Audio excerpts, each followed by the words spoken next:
Захватывающее слово об царе Навуходоносоре, который отказался от поклонения золотому истукану, богу Мамоне, и перешел на сторону нашего Господа Иисуса Христа, покаялся, поклонился Ему и проповедовал всему народу о нашем Господе, единственном Боге Спасителе.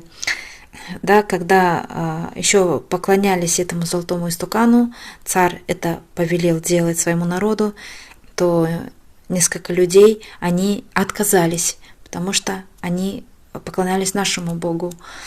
И царь, он приказал растопить печь и бросить их туда, сжечь, потому что они не хотят поклоняться золотому истукану.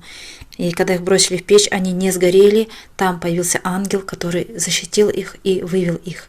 И после этого царь Навуходоносор поклонился нашему Господу Иисусу Христу. Захватывающее слово